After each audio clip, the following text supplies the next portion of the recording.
ผู้ฟังรู้ไหมคะว่าคุณเองก็สามารถที่จะเก่งในทุกๆเรื่องได้เพราะชีวิตมันสั้นเกินกว่าที่จะเก่งแค่ด้านเดียวในวันนี้เราจะมาพูดถึงความสำคัญของการเป็นคนที่เก่งกว้างจากหนังสือวิถีผู้ชนะฉบับคนเก่งแบบเป็ดปกหนังสือได้เปรียบเทียบว่าคนเก่งกว้างเป็นเหมือนเป็ดที่บินก็ได้ว่ายน้ำก็ได้หากินบนบกก็ได้เปรียบเปรยไปถึงคนที่มีทักษะหลายด้านและสามารถนำทักษะเหล่านี้มาใช้ร่วมกันได้อย่างมีประสิทธิภาพและคนแบบเป็ดนี่แหละค่ะที่จะกลายเป็นคนที่ประสบความสำเร็จในชีวิตและมีความสุขทำไมเราถึงต้องเก่งกว้างทำไมไม่เชี่ยวชาญหรือว่าเก่งในด้านเดียวก็พอคำตอบคือสังคมของเราในปัจจุบันการเรียนรู้และการพัฒนาทักษะในหลายด้านกลายเป็นสิ่งที่สำคัญมากๆค่ะไม่ใช่ว่าการเป็นคนเก่งลึกไม่ดีนะคะที่เขาให้ความสำคัญกับการเรียนด้านเดียวจนลึก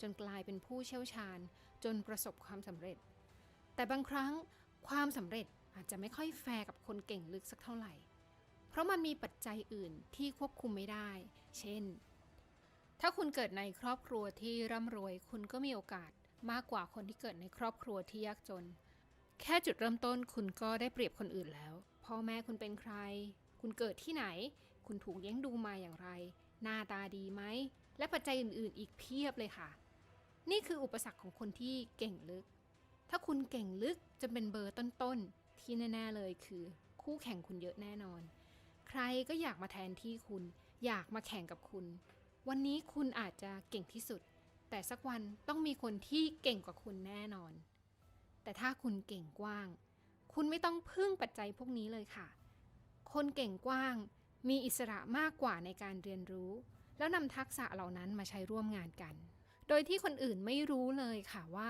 เราจะมาไม้ไหนเดาทางเราไม่ถูกไม่ต้องไปคอยเปรียบเทียบใครเพราะไม่ได้แข่งกับใครนอกจากแข่งกับตัวเองเราไม่ควรจะตกหลุมพรางในการไขว่คว้าหาสิ่งต่างๆเพียงเพราะอยากโอ้อวดคนอื่นเพราะถ้าคุณสนใจสายตาผู้อื่นเป็นหลักต่อให้คุณพัฒนาตัวเองได้มากเท่าไหร่คุณก็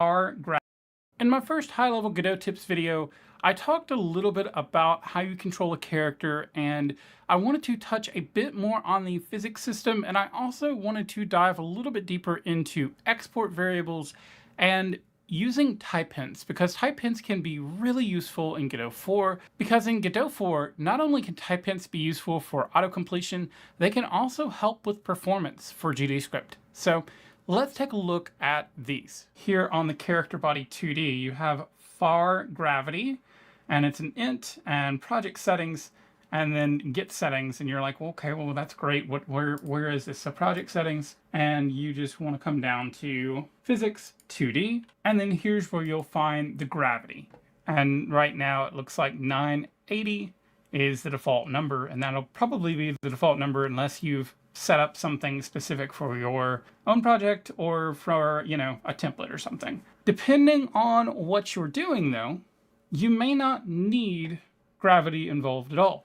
So for example, on my ball, let's scroll all the way up here, you'll notice like I don't have anything about gravity here. And when I click on my ball and I go back to here, you'll notice there is a floating right here. Let's take a look at that on the example player. So right now, the example player is grounded.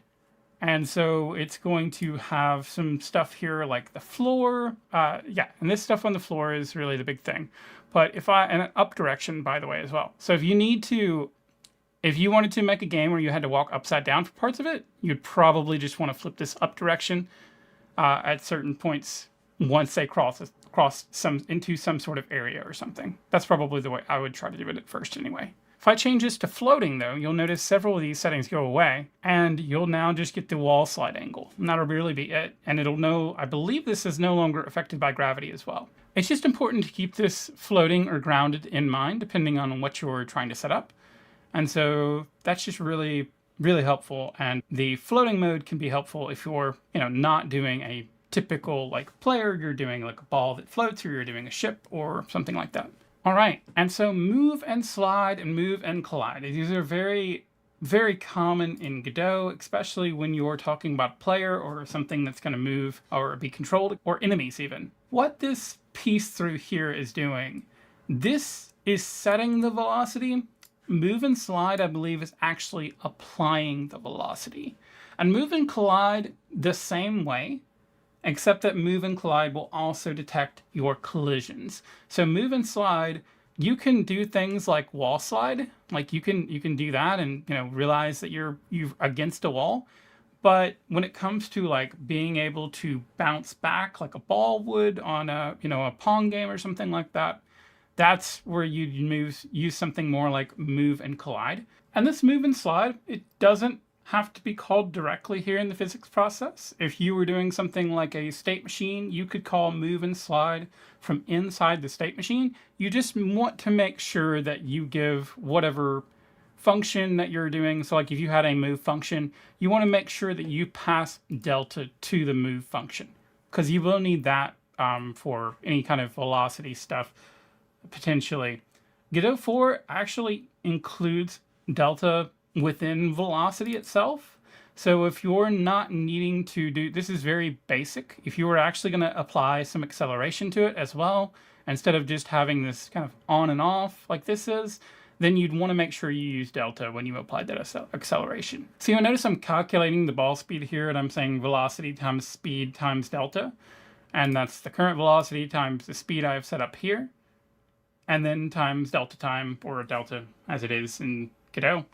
And it's because I am applying that acceleration this way. I'm not just using a flat kind of on-off like they are in the basic controller here. So that's just something to keep in mind. If you need to do move and slide, you probably want to, if you're going to do that in a separate function, you want to actually include delta. Now let's take a look at some export variables and type hints. And I want to show a couple different ways to do that. So I've added some export variables here, and let's take a look at these. So you'll notice this export var player color, and then I have a colon here and color. If I go ahead and I go back into this now, you'll notice there is a player color here, and if I click on this, I get an actual color wheel. And I can update this to be a specific color. And so now that player color is going to equal blue. And if I do it again for this next one, I can say player scene is a packed scene. And when I click this, it's going to ask me what I want to load. I want to quick load, and I can pick any scene that I have. So this could be something where if you're, for example, maybe you have levels, you have a main like world scene, and then you have levels in each individual scene that you need to call at certain points in time. That could be something where you're, you have this packed scene, even if you don't necessarily use it as an export variable, or it could be something where you use the export variable for testing. The next one here, what I wanted to point out is this is an inferred type. So you see this colon equals here? That means that it's going to infer the type based on what we have to the right of it.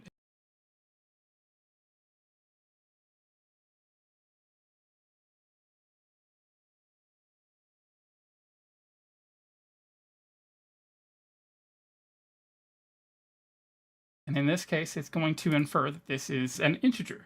And I can actually take that even further by saying something like colon equals, and then I can enter my number and then say as float, just so that I can specifically tell it, yep, this is a float, this is what it should be. So these are just two different ways of doing that. That's what the colon here means. That's a type hint over here. This is the same thing. This is just inferring the type. So this is not quite as safe as, using an actual type or doing the as cast, but it is something that can be useful, especially when you're looking. I think it's probably fine for things like floats and integers.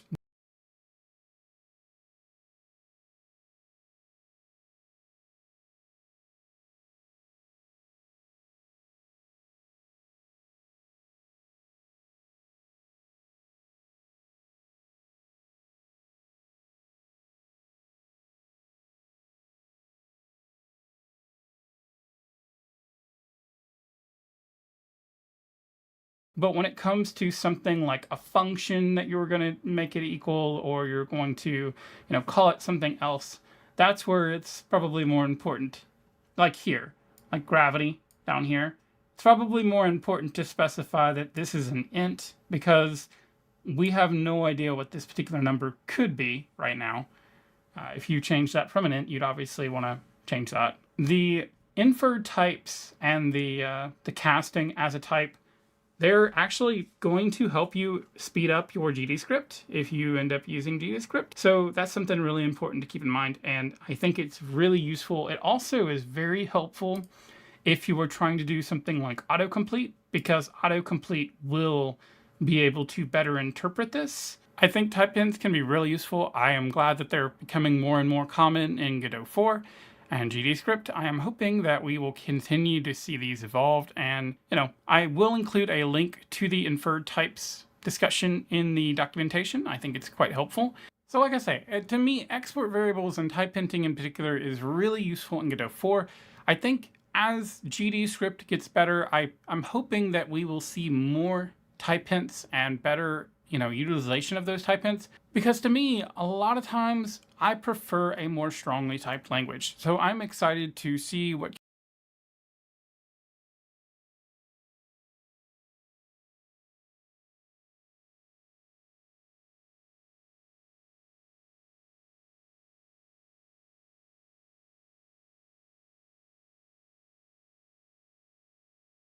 In my last high-level Godot tips video, I kind of glossed over nodes.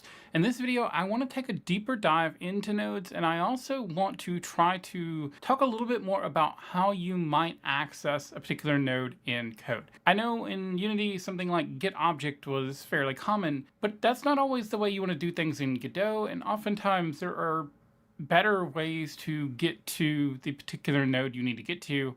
And so I just want to kind of go over some of those options. This is our kind of root node of the scene for this particular example player scene. And so this is a character body 2D, which we'll look at the script for in a moment. But under it, you'll notice there's kind of these direct lines and out, kind of goes down and out, down and out, down and out. And they're all directly connected to the example player. If I take this collision shape today and I drag it up to be connected to the sprite, you'll notice that it goes down from the sprite. It is now a child of the sprite. There are situations where you will want to have something specifically be a child of another node, but most often you're going to see your scenes look a lot like this, where you have all of the actual nodes for the scene, that specific scene rather, direct children of the parent node. The reason I want to point this out, so if I click on the sprite here and I move this, I grabbed the wrong one, so let me undo that. So one trick is if you have, like, everything right now is here on this origin point. So like the collision object isn't filled in, but the camera, the sprite, and the example player all have an origin of 0, 0. If I click on the sprite, I hold down the Alt key, that'll make sure that I just grab that sprite. And now I can go over here and you can see the camera is still here. That's that little plus right there. And then you can see the example player is still here. And let me zoom in just a little bit more on this. So now you can see up in the corner, it's still there, but the sprite is moved down here. So what does that actually mean for you though? So if I go and I actually move this origin point for the player, you'll notice the sprite moves with it. This is just like you would see in Unity, where that parent node is going to be a relative position for everything else. If I hold down Control, instead of moving, I can rotate, change the angle. So you'll notice that the ball is moving just because of how I am changing the angle of the origin point. So that's something really important to keep in mind. And especially when you start having something else be the parent beyond beyond this root node, that's where you really got to watch out for that, because you'll have, a relative position off of the parent, which has a relative position off of the root. So that's just something to keep in mind and just to watch out for. So another thing that I really wanted to point out here, because I had a couple questions for people asking how to do something, and I've seen discussion on how to do various things compared to how they would do them in Unity. And one thing that I want to point out, and I kind of touched on this, but I didn't go into very much detail. In Godot, it really prefers you use something like composition. All right, so I'm back in my Game Jam project. So you'll notice here we have the player, and then we have the hitbox, the hurtbox, and that is the way. And I kind of touched on this, but I just wanted to drill this home.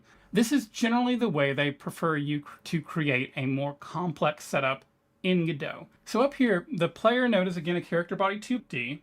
All of the nodes under it are a child of that root node. Even all these timers, the jumping sound, all of these. Once I actually get down to this hitbox and this hurtbox, these are entirely different scenes. And this is the way Godot tends to prefer that you work. And anything in this scene, I can access directly just simply by pressing the control key, clicking on the particular node and dragging it over. And if I bring it into the editor here, you'll notice I had an onReady var animated sprite 2D, animated sprite 2D as the type, and then equals animated sprite 2D, and that is a direct reference to this over here. And so I don't have to go out to the editor, or I don't have to go over to the editor here and say, oh, I need to make sure that this animated sprite is this animated sprite. I don't have to.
do that. Anything directly within this scene, I can grab just like that. All right, so we're back in my prototype here. So let's say that I wanted to call something that wasn't necessarily in this scene. So if I go to this node 2D, this is kind of my world scene. And if I scroll down here, you'll notice I do a call get tree.call group, ball group, and then start ball. So what this is doing is this get tree is ultimately where it's trying to get this tree, that is the scene tree, I believe, and it's going to call a group, specifically ball group, which I only have one particular node in the ball group, and that is the ball. I will show you that in just a second. And then start ball. And so if I go over to the ball and I click on ball here and I go over to node and over to groups, you'll notice I have it under ball group. I plan to basically redo this entire thing right now, but this was me just working on getting things to work. So anyway, the ball is in the ball group. And what it's actually going to do then is after that, it's going to come down and it's going to run the start ball script or the stop ball script, depending on which of these calls are made. It's as simple as that. I don't have to worry about, again, going in the editor or doing a get node or a get object here. Another way you can do this is you can say var new get node, and then you can have the path to that particular node. And so if this would be getting the player node, which is this scene right here, and it would be grabbing this. I mean, you can do this, but honestly, I don't really find a need to do this very often. I don't know that I've, off the top of my head, I think this is one of the first times I've actually used get node specifically to show this off. So I tend not to find very many of self. I have a function enter tree singleton.ball equals self, and that's assigning this node to that singleton.ball. So now if I need to access the ball from anywhere else, I can say singleton.ball, and that will give me, and then equal it to ball, and that will give me the access to the ball from another scene. Again, a lot of times this is more for things like, you know, updating health, or maybe you want to access the player, you know, and want to be able to call like an update health or something like that from the world. That might be a reason to do this. In collide, and moving collide, whenever you collide with something, will actually give you the object you collided with. So this if collision object here is just saying if we have a collision object. This is a lot of what I have to clean up because this is where I was playing around trying to make sure I understood exactly what was happening.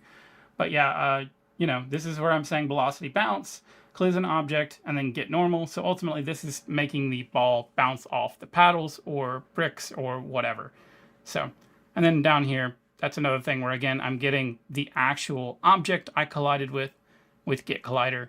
And so I can do pretty much anything that I need to do from there. So again, that was a question that came up and I thought about it and I'm like, well, I just don't know that you always have to quite access things the same way as you would in something like Unity. So I just wanted to kind of point this out. And like I say, in my first high-level Godot tips video, I talked a little bit about how you control a character, and I wanted to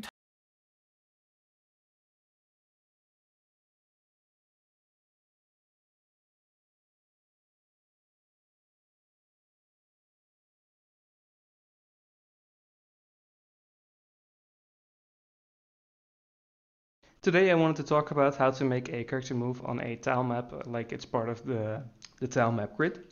And we will be using the custom data layers of the tile set to determine the tiles on which we can walk. And we're also going to use a raycast in order to not be able to get onto other entities in your game. So let's start.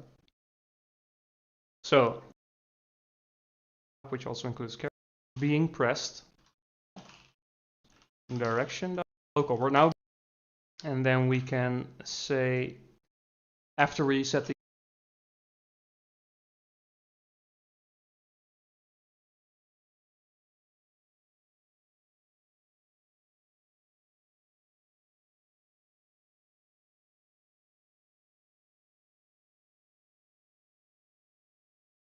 Here's 10 more Godot workflow tips. We can easily change scenes and nodes. For example, you can press Ctrl N to create a new node of any type. Then if we want to attach another node, use Ctrl A instead of just pressing this button. If you want to attach an existing node that you've already created, you can use this button or just Ctrl Shift A is faster.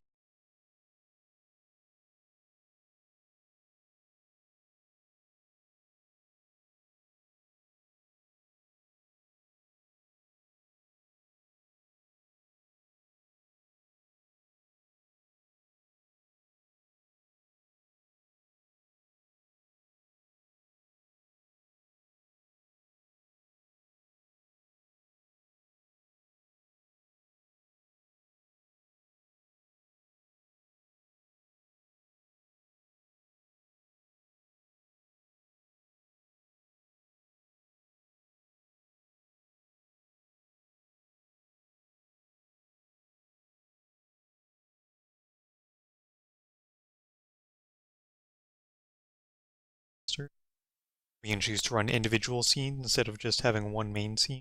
You can do this by either pressing this button at the top or, more conveniently, press F6. So we can run just this scene, and it works. If I want to run the main game, then I would just use my normal key binding of Ctrl B that we discussed last time. This is a helpful tip for navigating your code. So if we have this code here and I click into this, I can go back by using the back mouse button. Of course, it would be more convenient if this was a key binding, if somebody wants to add that. We also want to show more screen space by turning off the minimap key binding, if somebody wants to add that.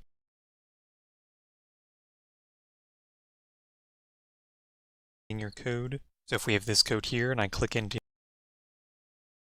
this, I can go back by using the back mouse button. Of course, it would be more convenient if this was a key binding, if somebody wants to add that. We also want to show more screen space by turning off the minimap. If you have it on, it's covering up at least 4 letters here. We turn it off. There we go. We can make changes while the game is running, similar to Unity. I can run this scene here that says Godot rules, then click in the remote tab, type whatever, and it shows up while the game is still running in the background. If you're making a multiplayer game, then you'll want to enable 2 instances instead of just opening the project twice. We can go to debug, run multiple instances, and select however many you want. I run 3. Then we have 3 instances of the game running. Godot Asset Library. If you're having trouble finding how to do something from the docs, you can go to the Asset Library projects in the launcher. There are some very helpful ones here. You can also view the asset library from within the engine itself. This is only tools, not projects. Next, if you ever have to reload your project, if you're in a 2D scene, you can just do Control-Shift-Y is what I have mine down to. And the project is back. You can check out part 1 here. Thanks for watching.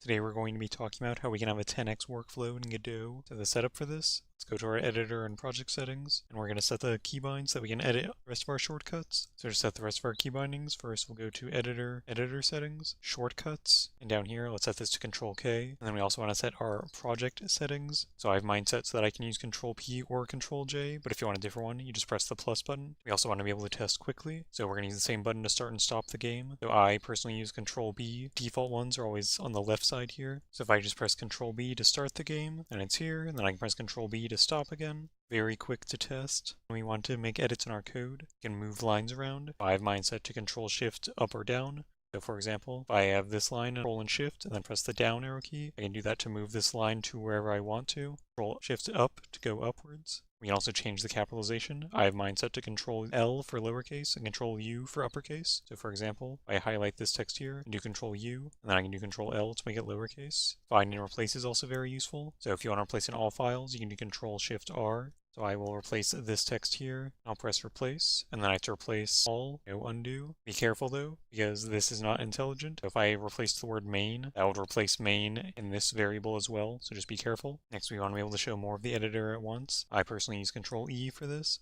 So this coding editor is kind of small. If you press Control E, click to toggle this. So compared to this, I prefer having this much space. Next is being able to close script tabs. So for example, if I open up this one by pressing Control and click, then it opens up this nice documentation. Press Control W to close out of that. Next is hiding the output. So that's this setting here. I press Control K to open up the editor settings. Go to the output, searching it here. This one is very useful. This is what makes it so that when I run the game, it might show whatever output I have, but then when I stop the game, that closes. It's not taking up my screen space again. I don't have to click down here. Next is easily switching between the script editor and the not taking up my screen. Run the game. Go to the output.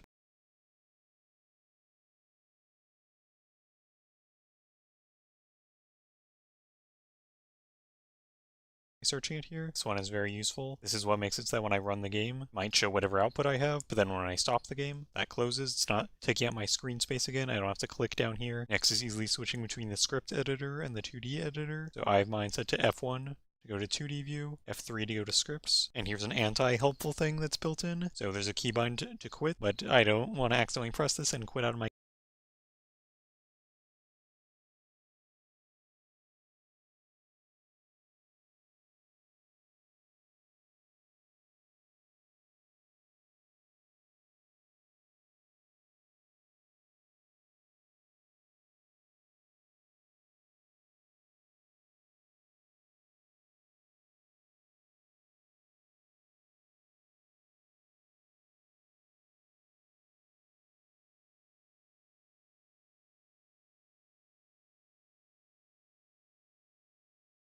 We also want to be able to keybind so that we can edit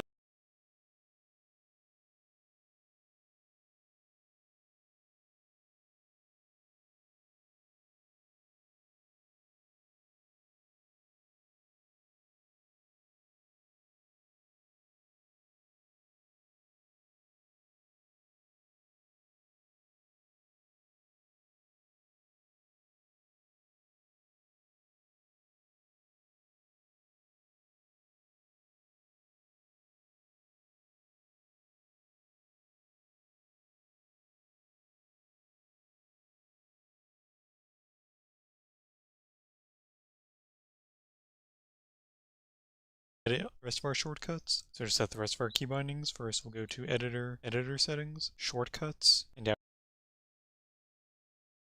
here, let's set this to Control K. And then we also want to set our project settings. So I have mine set so that I can use Control P or Control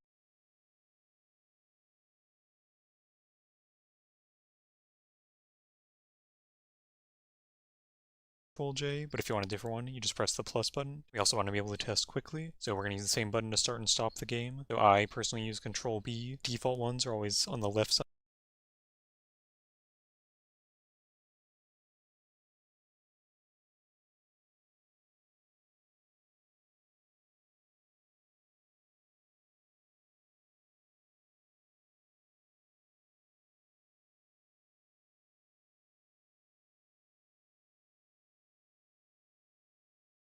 Side here. So if I just press Control B to start the game, then it's here, and then I can press Control B to stop again. Very quick to test. When we want to make edits in our code, we can move lines around. I have mine set to Control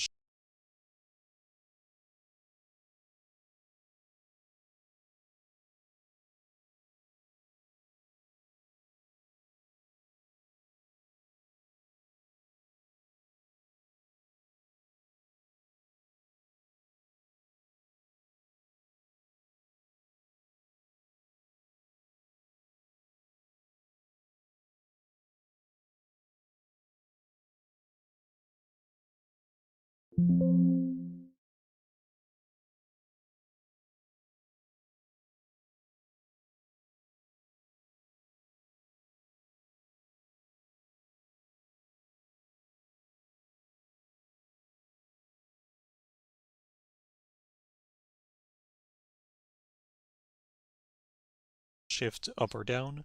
So for example, if I have this line, move lines around.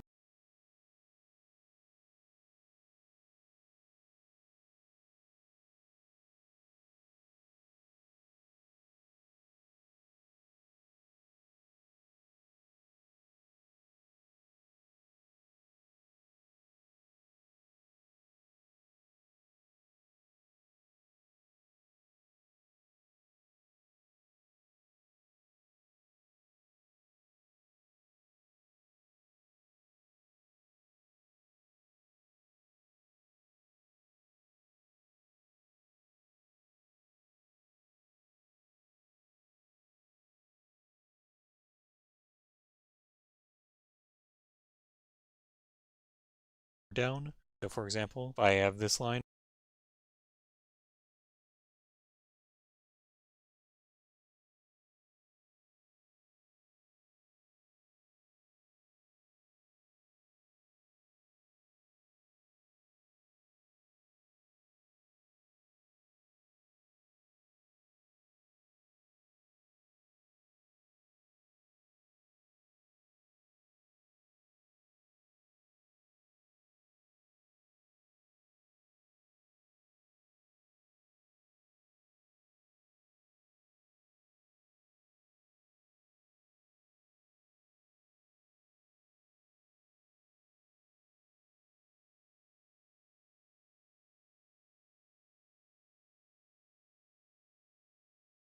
and roll and around. 5.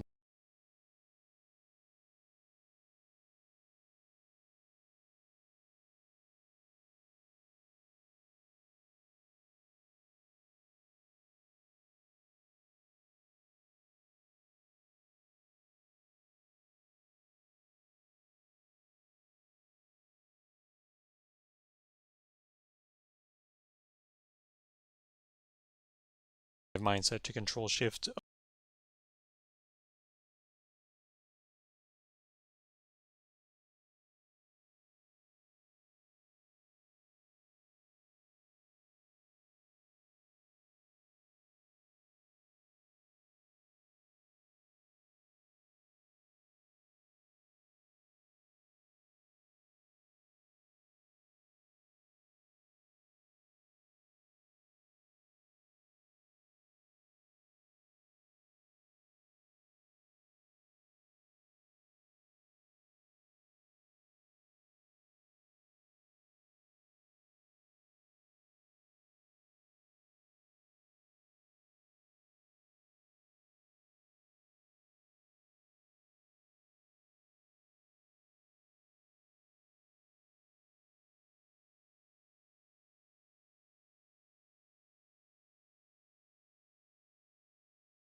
up or down. So for example, if I have this line, Control and Shift, and then press the down arrow key, I can do that to move this line to wherever I want to. Control Shift up to go upwards. We can also change the capitalization. I have mine set to Control L.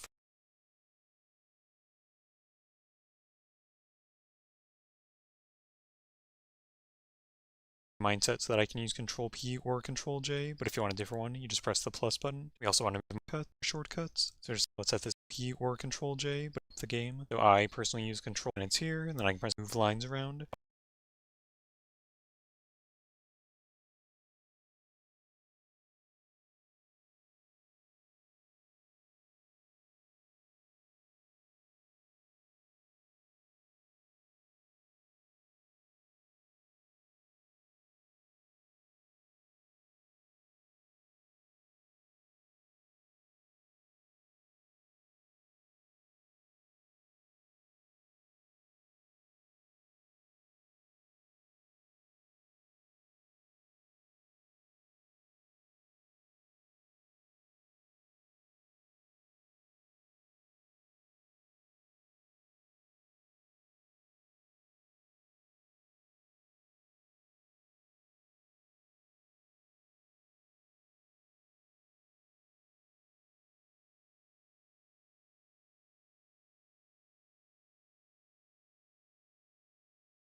I have mine set to Control Shift up or down. So for example, if I have this line, Control and Shift, and then press the down arrow key, I can do that to move this line to wherever I want to. Control Shift up to go upwards. We can also change the capitalization. I have mine set to Control L for lower.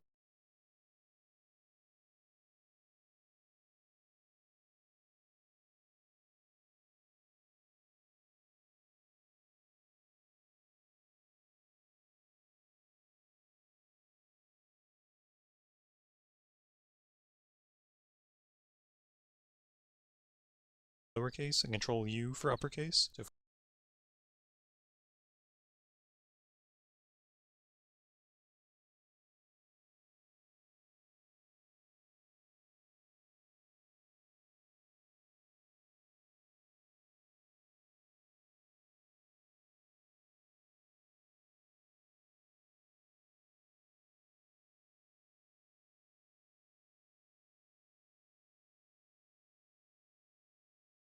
for example, I highlight this text here and do Control U, and then I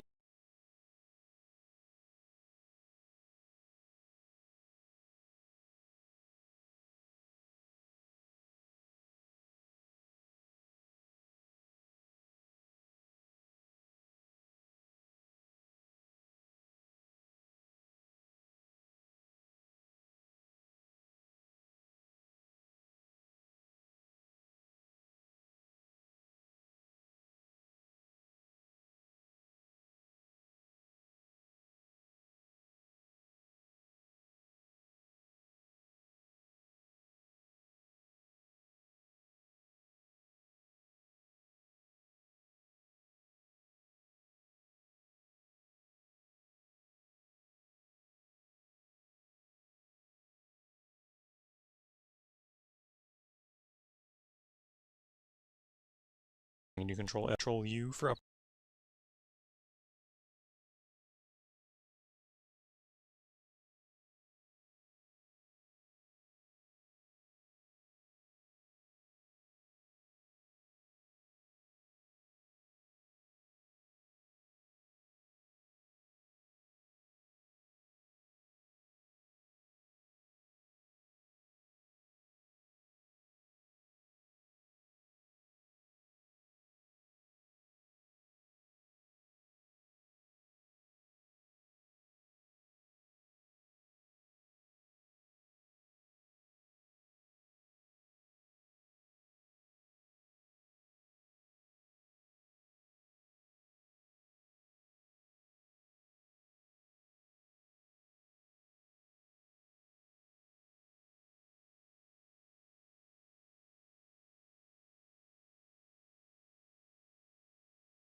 uppercase. So for example, I highlight this text here and do Control U, and then I can do Control L to make it lowercase. Find and replace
is also very useful. So if you want to replace in all files, you can do Control Shift R. So I will replace this text here. I'll press replace, and then I have to replace all, no undo. Be careful though, because this is not intelligent. So if I replace the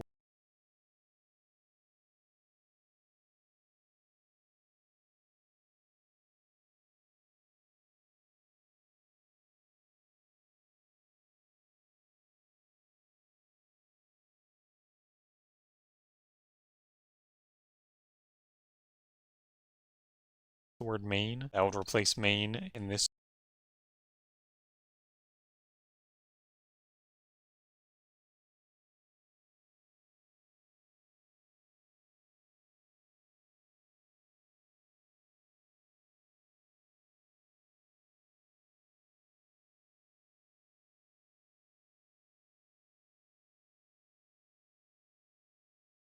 We want to set our project, but if you want a different one, we're going to use the same button to start and stop the games, are always on the left side.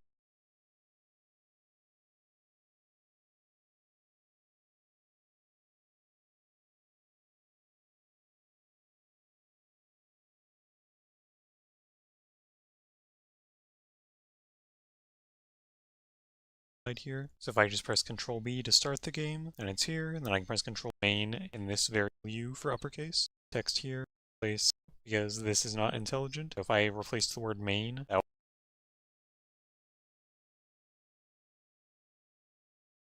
would replace main in this variable as well, so just be careful. Next, we want to be able to show more of the editor at once. I personally use Control E for this.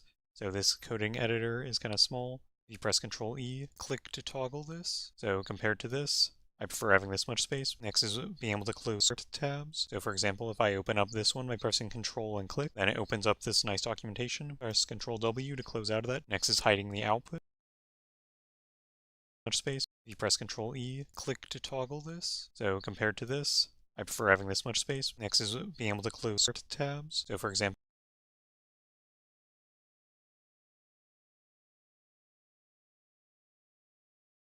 if I open up this one by pressing Control and click, then it opens up this nice documentation. Press Control W to close out of that. Next is hiding the output. So that's this setting here. I press Control K to open up the editor settings. Go to the output, searching it here. This one is very useful. This is what makes it so that when I run the game, it might show whatever output I have, but then when I stop the game, that closes. It's not taking up my screen space again. I don't have to click down here. Next is easily switching between the script editor and the 2D editor. So I have mine set to F1 to go to 2D view, F3 to go to scripts, and here's taking out my screen space again. I don't have to click down here. Next is easily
switch thing that's built in. Go to 2D view, F3 to go to scripts, and here's an anti-helpful thing that's built in. So there's a keybind to quit, but I don't want to accidentally press this and quit out of my game while I'm working.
So it's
Today I'll be showing you guys short still click or read all variables of our which mean and slide.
Tree in our animation tree.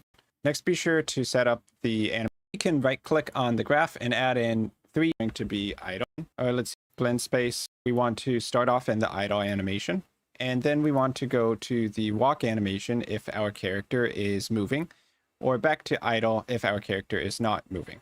We also want to be able to go to our swing animation if the swing button is pressed. So let's create a connection to swing, and we'll create a connection back also to idle or walk. So walk to swing and swing to walk. For controlling the logic here, you can create a purely code-based state machine that will change the animations for you. Or we can also set up auto advanced conditions. So these conditions basically encode.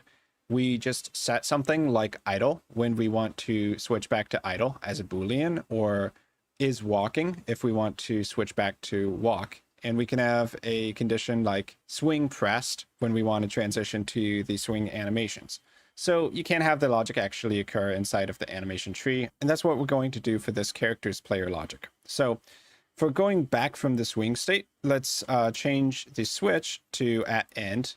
And the mode is going to be auto. And the condition we can set is moving. For connecting back from swing to idle, let's do something similar. Let's change the switch mode to at end and the condition auto. And we'll say the condition is idle. For going to the swing animation, let's set up a condition, which is going to be swing. And I'll set that for both of the connections between in order to exit its animation. Okay, so let's go into the player script and let's set up some basic code to set those animation parameters. So if we're going to be changing the animation tree parameters, then let's get access to the animation tree.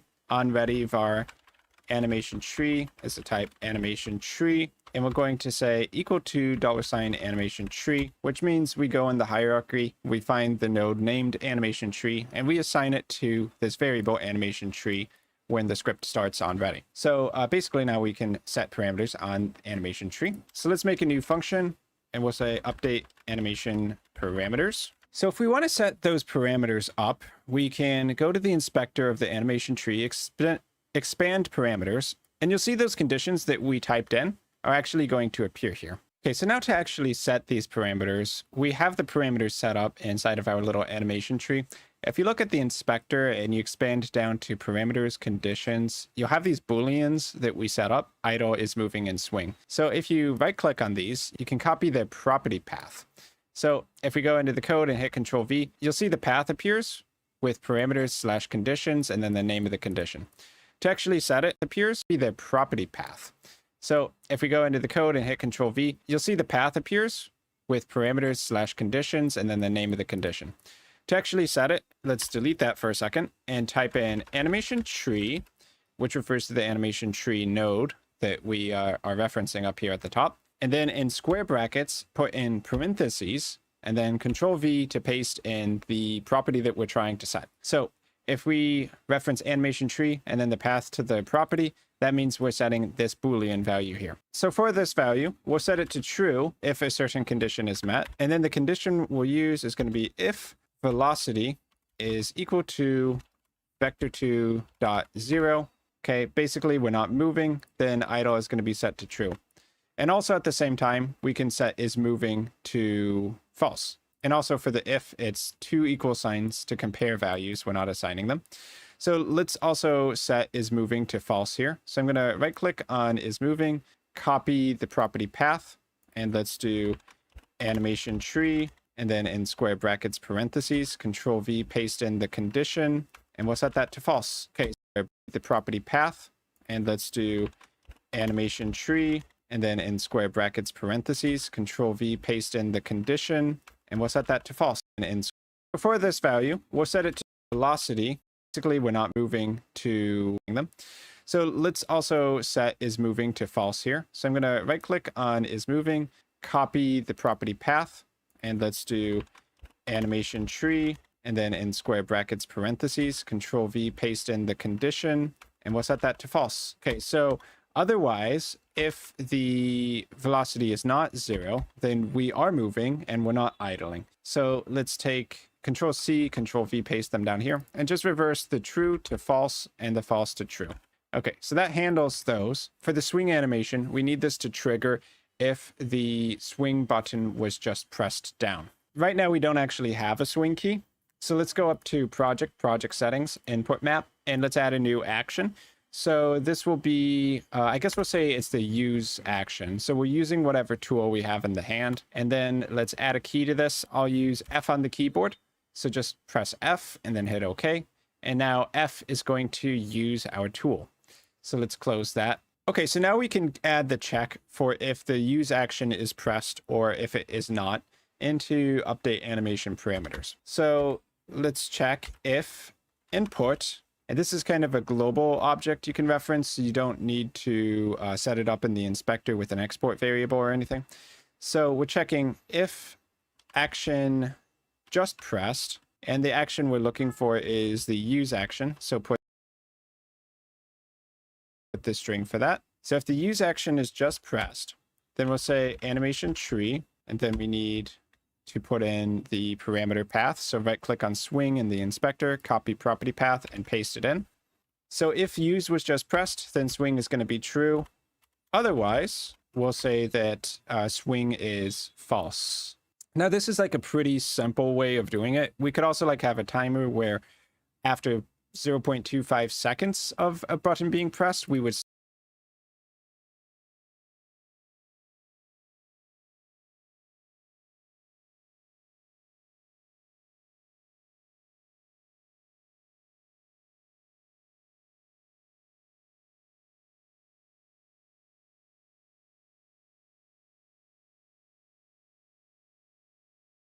still say that swing is true, but this should at least get us going for getting these conditions to be set. Now, one thing I do want to make sure is that the animation tree is actually active when our player starts. So we can add a ready function, function_ready. And when that happens, we can say animation tree.active is true. So when our script starts, the animation tree will be turned on to active, and we'll make sure that it's actually running. So now for these animation parameters to actually update, we still need to call update animation parameters sometime in our script.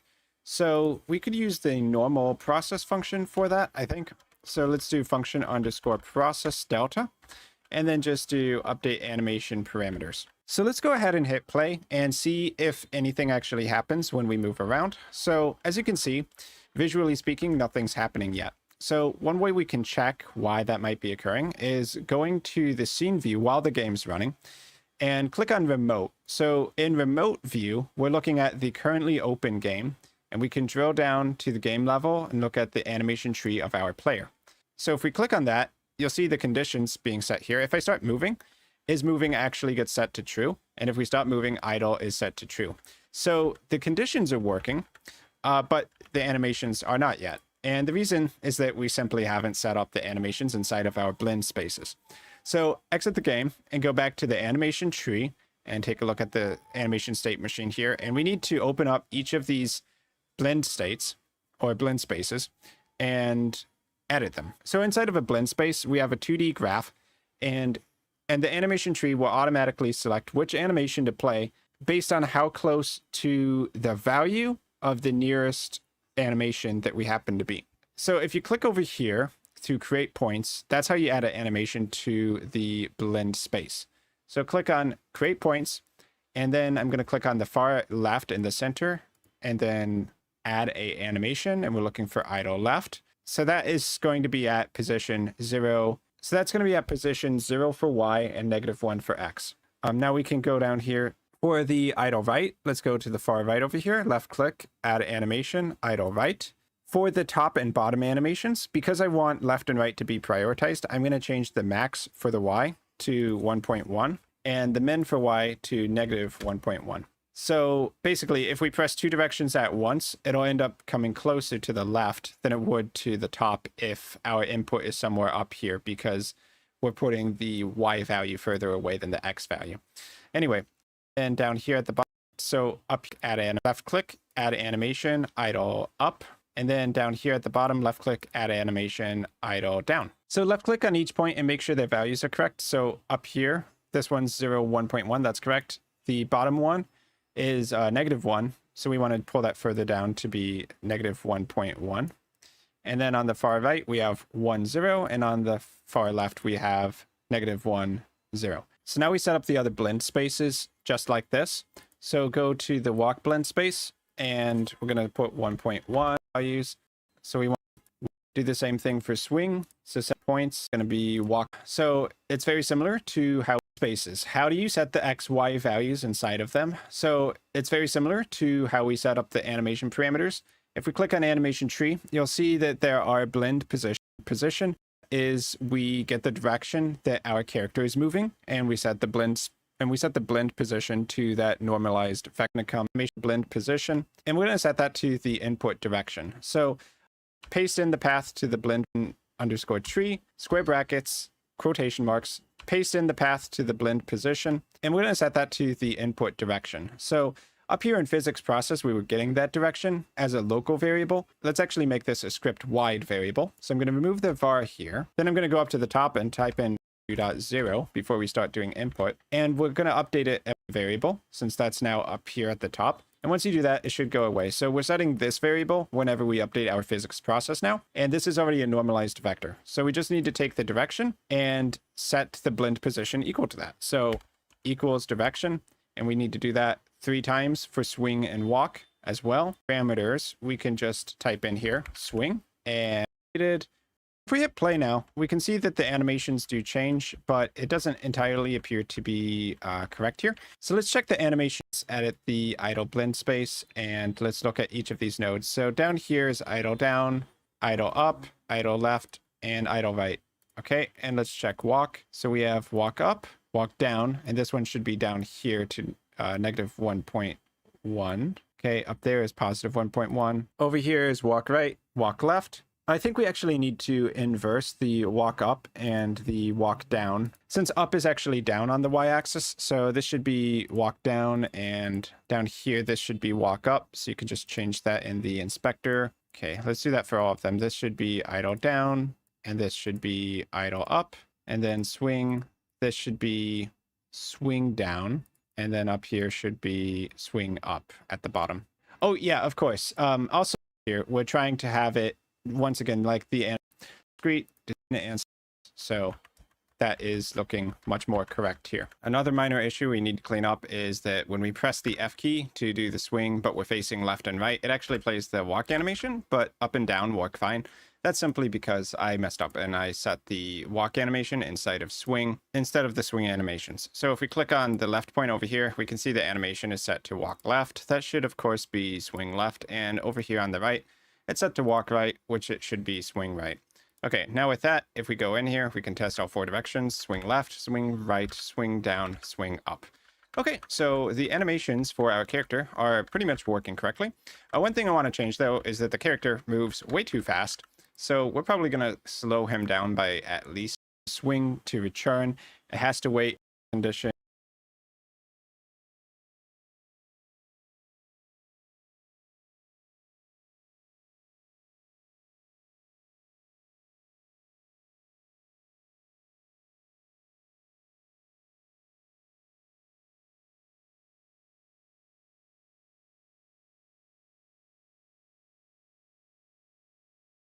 Hello everyone, let's just call add a property track. Click on my sprite, let's do position. And let's say I want to start here, so I can right click, insert key, great, drag it along. And if I move it, say this way, and I insert another key, it will now go between there.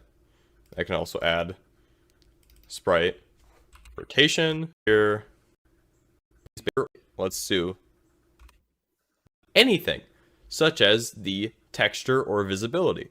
So if I add a property, go to sprite, let's do the modulate or self-modulate.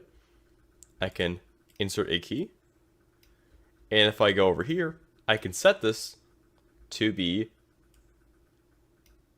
less transparent or more transparent. Insert key. And now, as you can see, we slowly fade in as we're moving. If we want to loop this animation, we just go loop, and now it will play over and over again. If we want to change the speed of our animation, either faster or slower, we can edit this speed scale. So let's do 0.1, and now we'll go 10th the speed.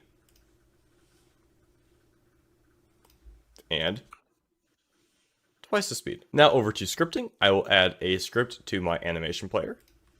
And here we can edit variables, as you can see in here. So I can change the speed scale in here. So let's set the speed scale. Speed underscore scale.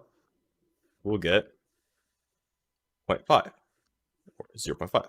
To play an animation from our script, we can just go play and our animation name, tutorial. We press play. You can see now it automatically plays. If we want to know when our animation is finished, we can disable our loop, go to node, on animation finished, connect it to our script, and we can print out or run other code. Finished. Press play. You can see when it stops, it'll say finished. And if we want to do something in between here, after that, we can just do play, tutorial, and this will loop it in script instead of on the actual node. If you have any questions or comments, please leave them. Different attributes, add a new node.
called animation player.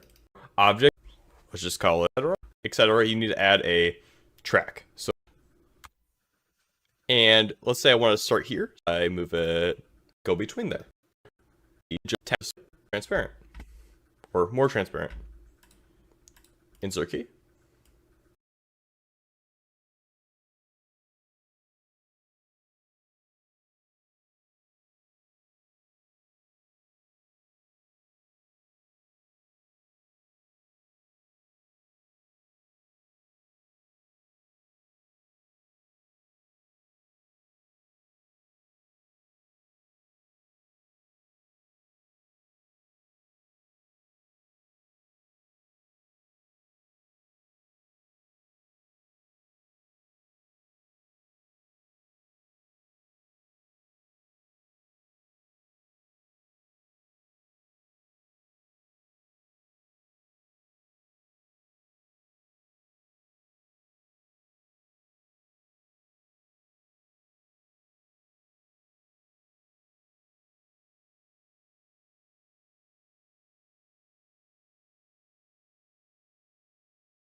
Welcome back to the version, or in the left side of this Godot icon here, the previous icon settings that we had, we're gonna reset that. And also let's set the position right at the new animation. This is going to be player stuff. Now we're gonna go into the script and implement the switching.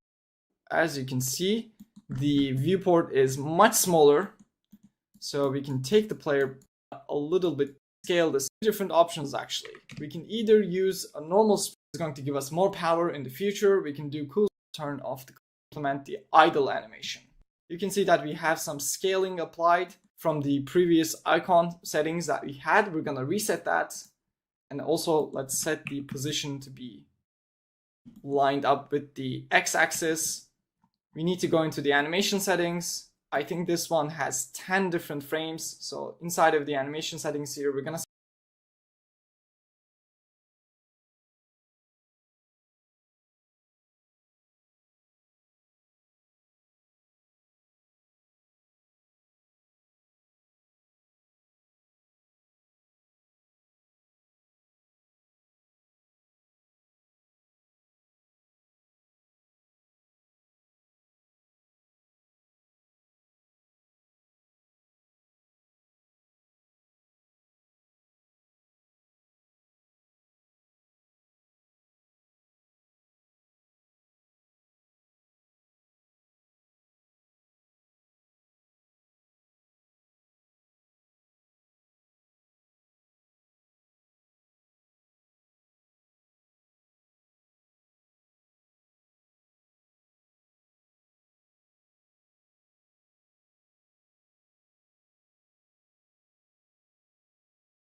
set the horizontal frames to be 10. It's also going to make this one 0.5 seconds long.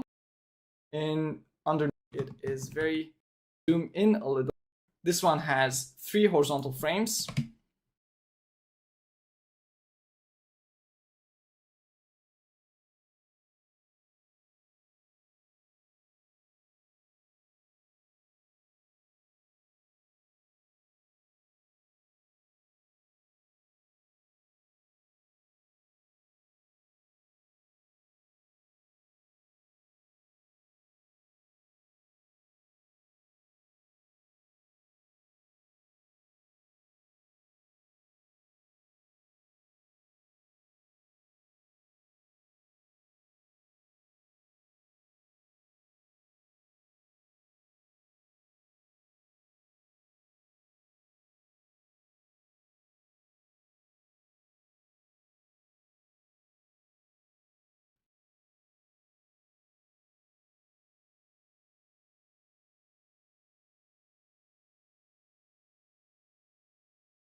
Hey everybody, percent of you guys, delete our knight, and let's drag in our knight sprite sheet.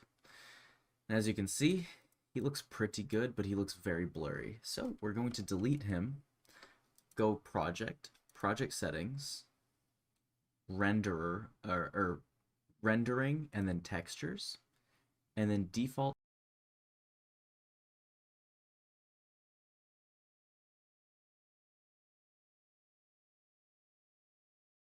texture filter is going to go to nearest.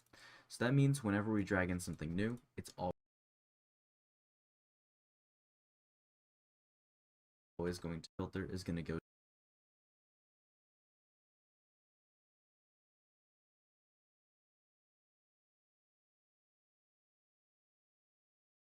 to nearest. So that means whenever we drag in something new, it's always going to be on nearest pixel. So what we're going to do is we're going to drag out our sprite sheet again. Again, it's in the link below, in the Google Drive link below. And we have our sprite sheet here. So what I'm going to do next is I'm going to resize it to what our transformation was last time. Our scale was 2.5, I believe, if I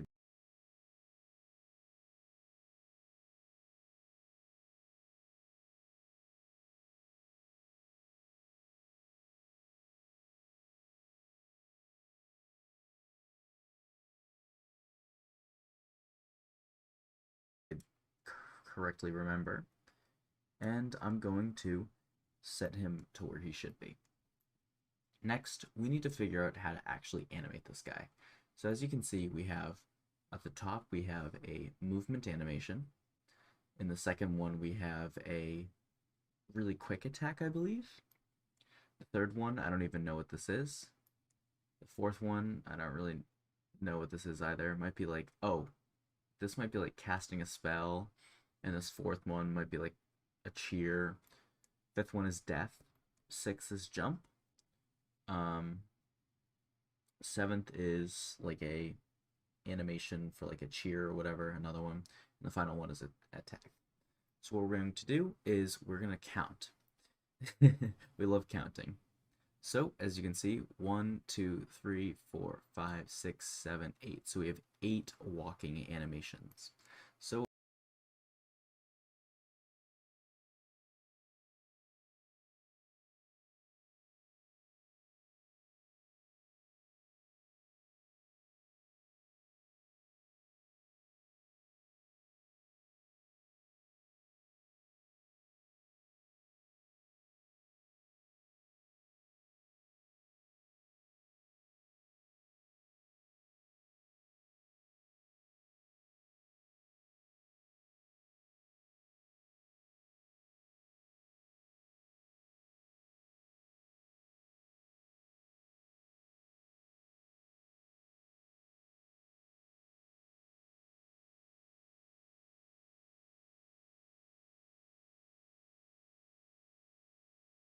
what we do is we're going to animation, and our H frames is going to go to 8.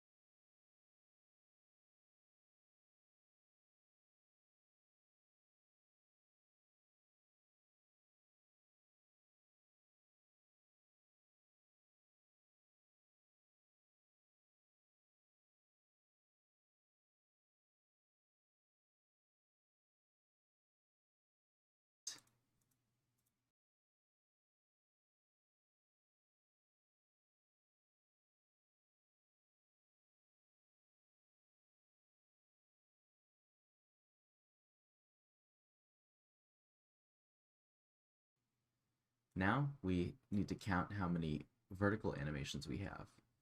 1, 2, 3, 4, 5, 6, 7, 8. Looks like we have an 8 by 8, so we're going to go count up to 8.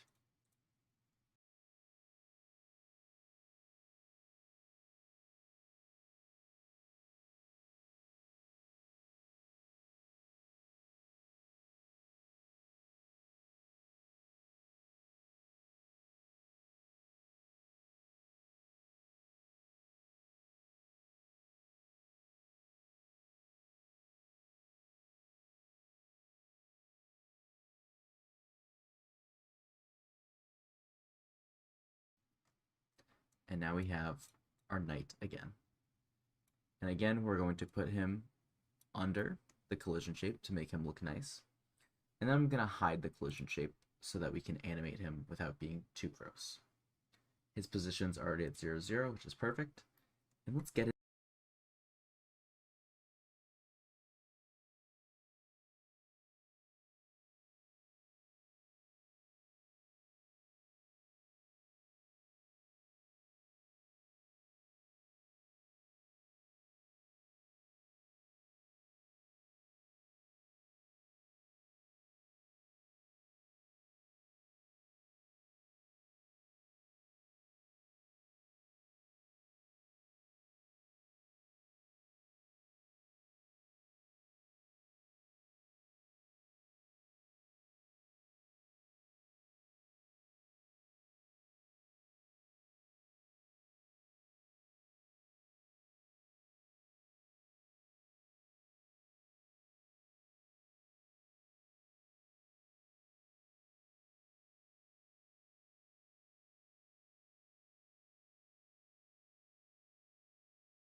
into animation. So I'm going to show you guys how to do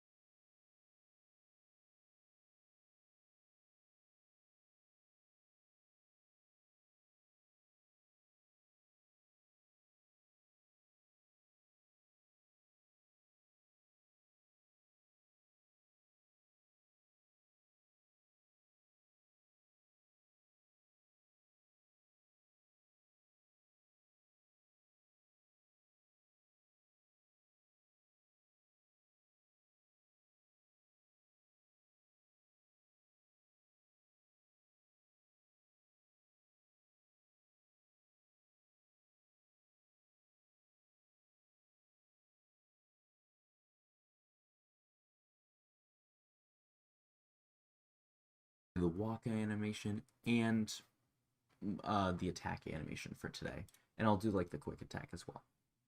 So to do that, we're going to click our root node, our player, click the plus in the top left, and add an animation player. This is going to be very simple. We're not going to use the animation tree yet. I'm going to show you how to do that in a further video. So today's video is going to be animation. Tomorrow's video is going to be making an animate. And the following video is going to be how we can hit our enemy. So to do that, first let's go with animation. So to make an animation, we just click this word animation, click new, and let's make an animation name. Call it movement. The reason why I call it movement is because we're moving. So right here is our timeline. If you've ever edited a YouTube video or made a movie or whatever, you'd know what a timeline is. You can also set your timeline to FPS, but I've never used that. I just use seconds. To change the time in your timeline, you can add time over here next to the clock and make it like 2 or however long. But I like to keep mine at 1 just as a baseline, and then we can see how things work from there. Next, if you want to go to a specific time slot, like out of your snap, you can do like 0.15 or whatever, and it'll go to an exact time here. So we're going to go to the end, and then we're going to click on our night sprite sheet. So as you can see on the right, everything has added a key, and that is what a keyframe is. So if we count up a bit, we'll see like we have our walking animation if we just go up. But you can see that we go into many different frames as well, and it also goes into our invisible frames. But we don't really have to worry about that because we know our atlas, and we can just drag our atlas out. We can drag our atlas out and show us which ones we want to do. So we want to go from 0 to 7 and show. We can just drag our atlas. We don't have to worry about that because we know our atlas, and we can just drag our atlas out. We can drag our atlas out and show us which ones we want to do. So we want to go from 0 to 7. It always counts.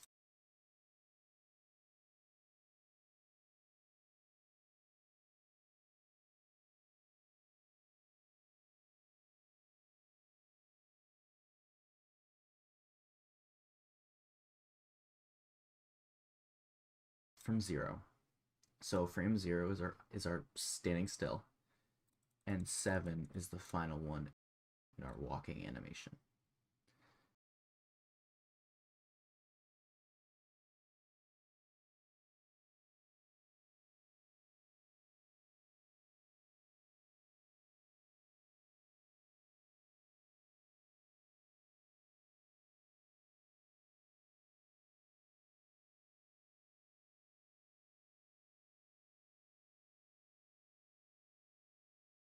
Because if we go to the next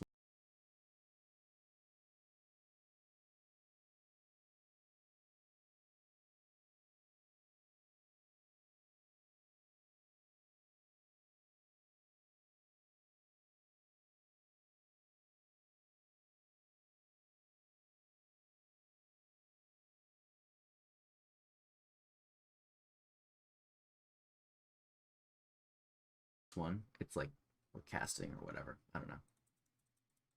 So to start our initial frame, we're going to click this little gear, this little key to add a plus, and we're going to create a reset track.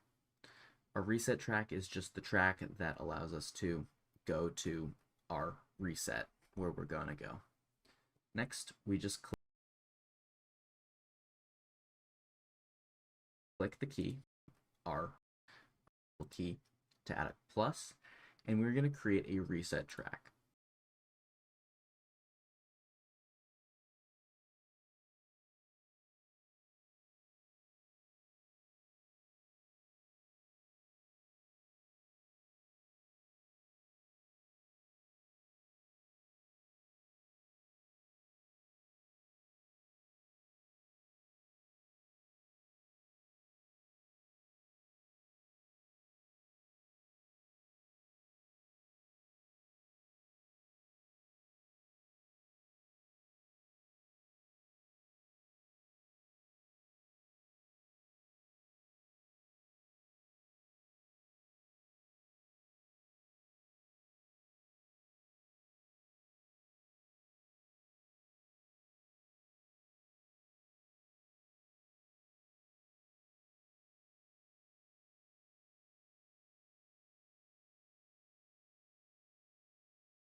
Our reset track is just the plus, and we're going to create a reset track.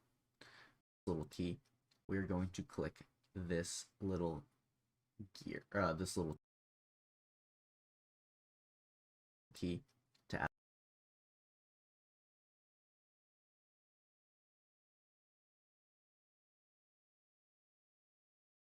a plus, and we're going to create a reset track. A reset track is just the track that allows us to go to our reset where we're going to go. Next, we just click the key, and it just adds the time from our sprite sheet.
Toward visible that of our, but I've never used that. I just use seconds.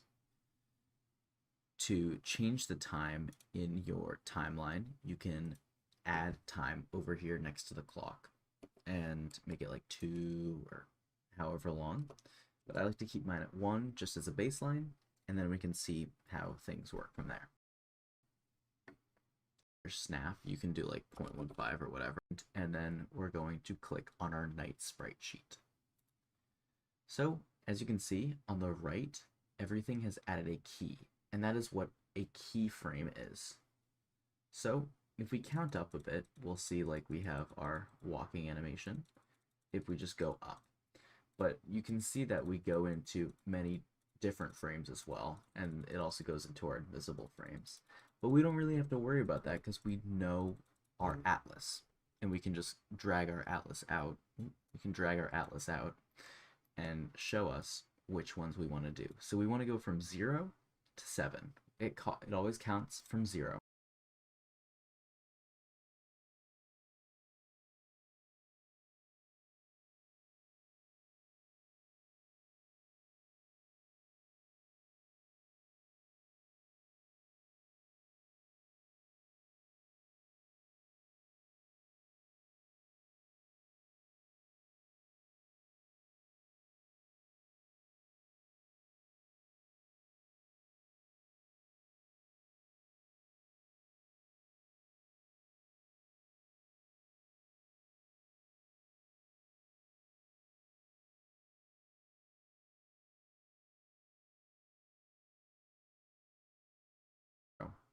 So frame 0 is our standing still, and 7 is the final one in our walking animation.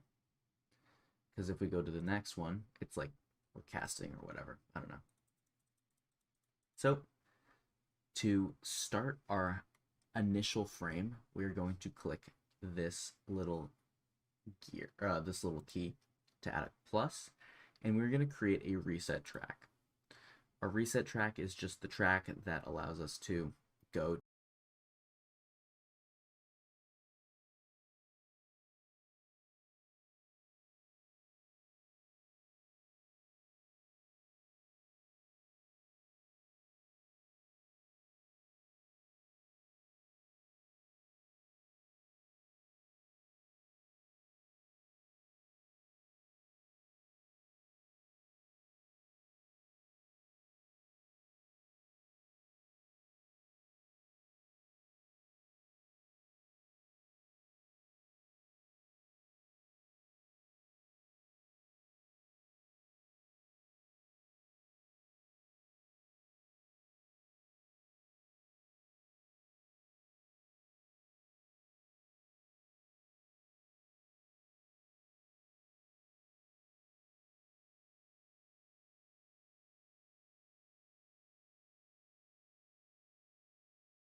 So that means whenever we drag in something new, it's always going to be on nearest pixel.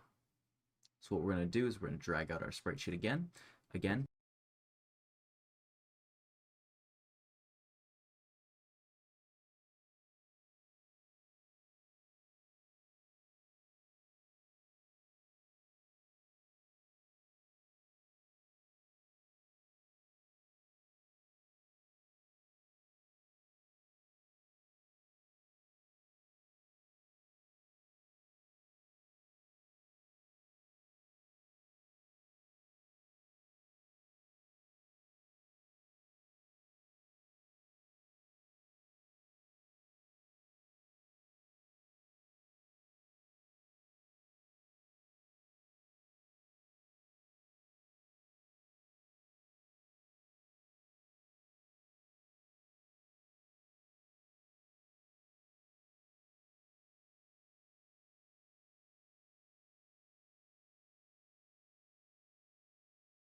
He walks. Isn't that beautiful?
You're also allowed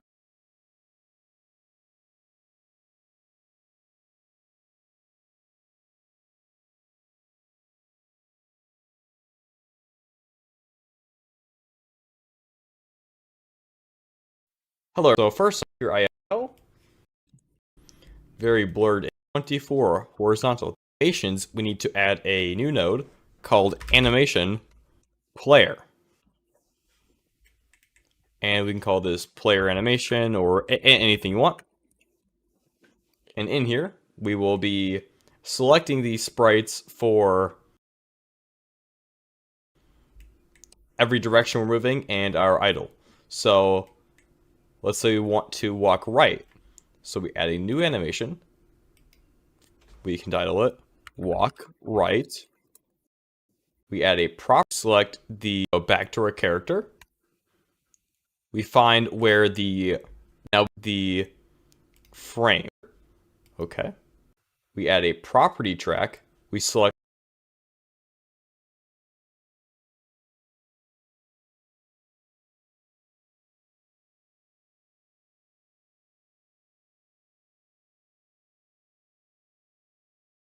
our character. Okay. And we need to stop, walk right. And we add a new track. We add a property track. We select our character. Okay.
and we need to select the frame.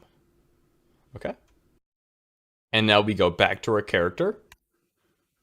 We find where the walking right cycle starts. We can see it starts down here. So we just need to locate where that is by pressing up on the Y. And as you can see, now we're on here. We right click and press insert key.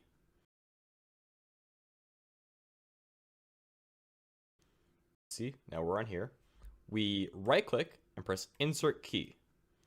I'm going to want to do this for every frame in the walk right cycle. So just tick up on the X or wherever your animation leads and do this for every frame up until you have the sixth one. So now that you have the sixth one, you want to check if they are all lined up properly. They should be going at every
every 0.1 seconds. That is the closest you can have them. And you could change the speed of them.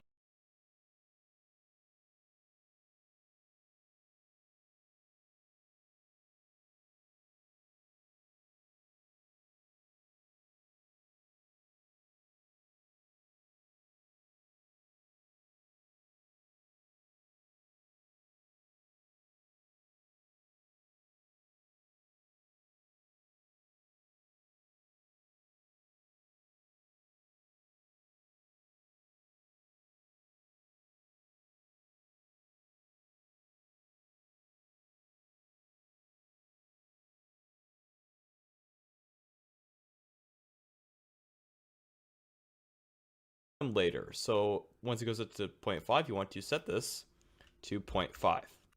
Now, since this is a walking cycle, you want to do it multiple times as you're walking. So you want to press this looping, so that way it will play in a loop. And if you press play, you could see that now your character is running right. And now I will quickly show another example of how to do a forward-facing idle animation. So animation, forward idle, and it's the exact same thing. We just add a property track, character, frame, idle, and it's the exact same thing. We just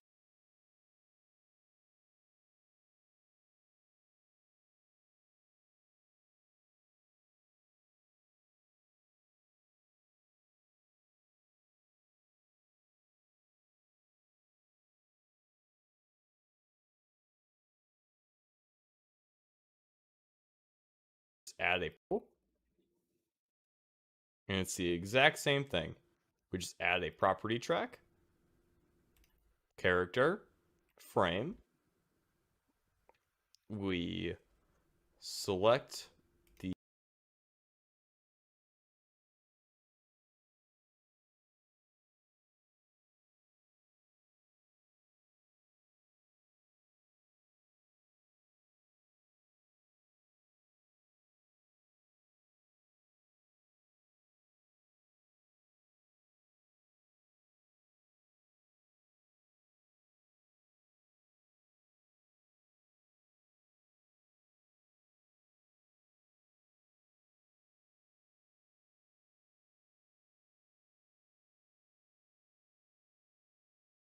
layer that it's on. So every 0.1, we will add a new key. New will set to 0.5.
And then there, after you loop it, is your front-facing idle animation.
Now, if you want to change the speed of this animation, if it's going too fast or too slow for you, okay, frame,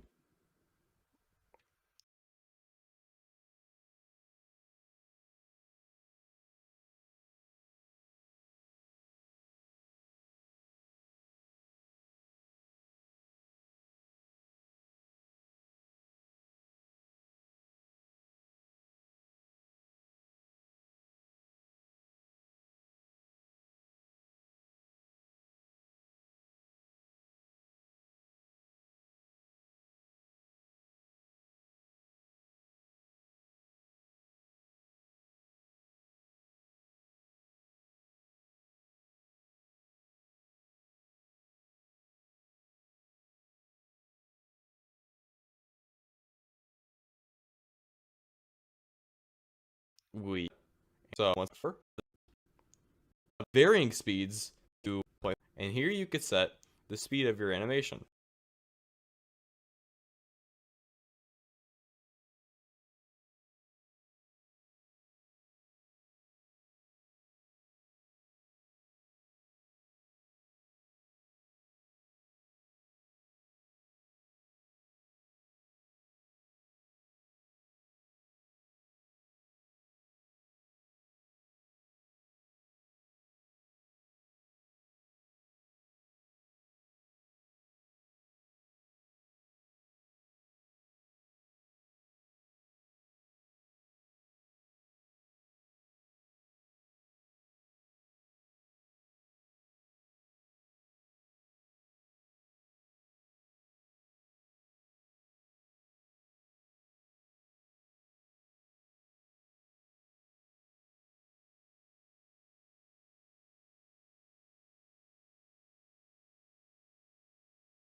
So if we type in point frames, it's very straightforward. You just file path, so player animation.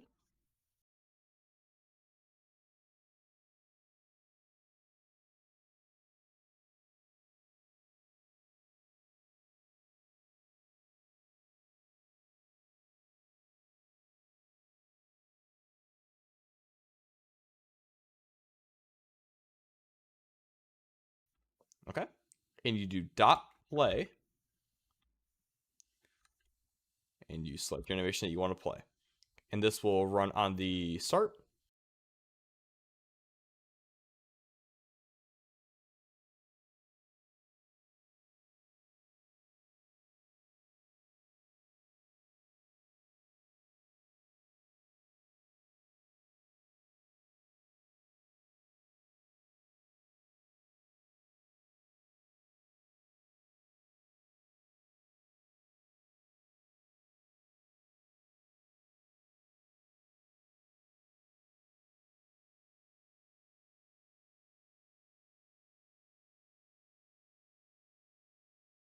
So now if we press play, you can see that we automatically have. If you have any questions, feel free.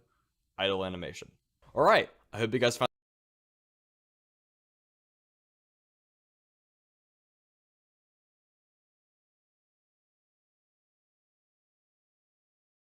To click this again eventually. Then we are going single if statement. So what we're going to do is called animation dot play, and then we're going to play. So it up a little bit. I'm going to comment out types of views, and it's type in equals $ animation play.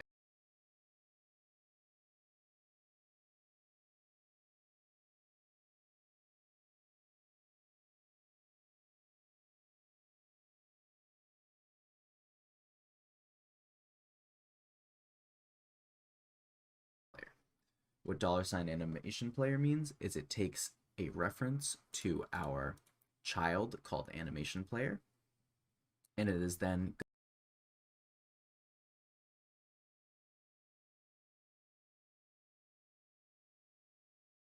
going to allow us to call functions within animation player. So in our if statements over here, we're going to just call the animation of called movement in every single if statement. So what we're going to do is called animation dot play, and then we're going to play movement. And I'm just going to copy and paste this into every single one of these guys.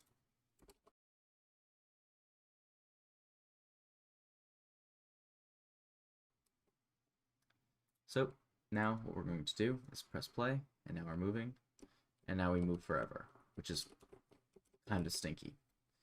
So what we're going to do is make an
if statement. If, so we're going to make an equals 0 and velocity.y equals 0. Then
animation is going to play idle. So what this is doing is it's an if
statement. It's checking if velocity.x is equal to 0. The reason why we use two equals is because equals is already taken for setting things, as you can see.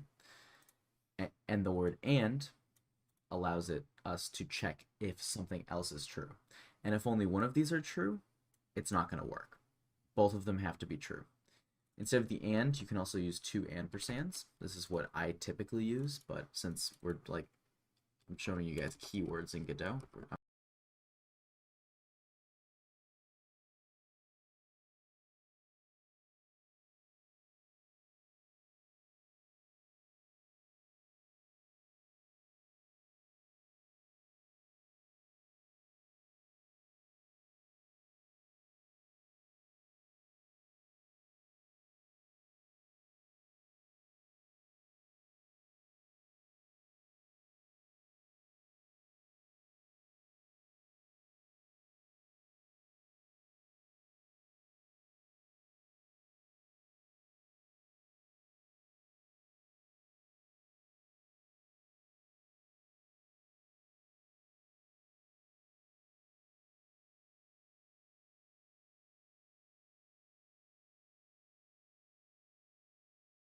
I'm going to use that. When we go into the game, when we're not moving, it plays idle, and we stand still, it'll play the idle. I believe our idle animation is bugged right now, but that's okay. So finally, we need to add a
new animation for our